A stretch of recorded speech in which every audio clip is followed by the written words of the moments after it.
बंधुओं प्रणाम। बंधुओं, कबीरदास जी अपने दुआवली में बहुत एक सुंदर दोहा लिखे।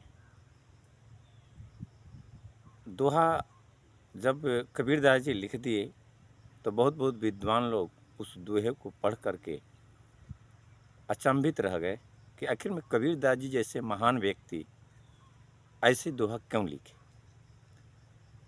ये सारे विद्वान एक बार कबीरदास के पास गए और कबीरदास से कहे कि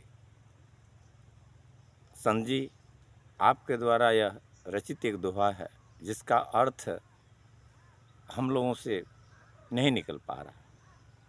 थोड़ा सा इस दोहे का अर्थ हम लोगों को बता दीजिए। दोहा था यह, कबीरदास जी का जो ये दोहा था वह दोहा था कि पाप करे तब हरि मिले, पाप करे तब हरि मिले, पाप करे तब चैन, पाप के सब कछु मिले, पाप करो दिन रैन रे भाई, पाप करो दिन रैन। तो उन विद्वानों लोगों को कबीरदास जी समझाते हुए बताए कि देखिए, इस पाप को दो जगह, पौ को दो जगह बांट दिया जाए तो इसका अर्थ आसानी से निकल जाता है।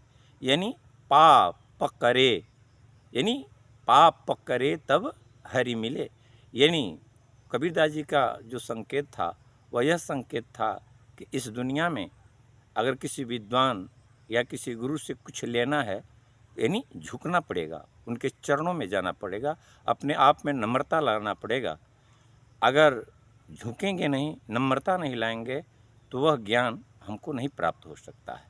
तो कबीरदास जी का जितना उद्देश्य था इस दोहे को लिखने का, उन्होंने यही दर्शाया कि अगर इस दुनिया में विद्वानों से, महर्षियों से अगर कुछ पाना है तो उनके चरणों में जाया जाए, तभी अपनी कीर्ति और यश को इस दुनिया में फैलाया जा सकता है।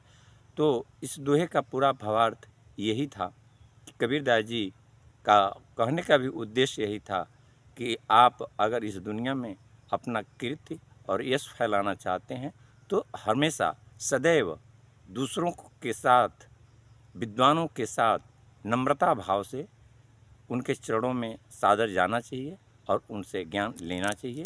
बस इसी के साथ आप लोगों को बहुत बहुत धन्यवाद। प्रणाम।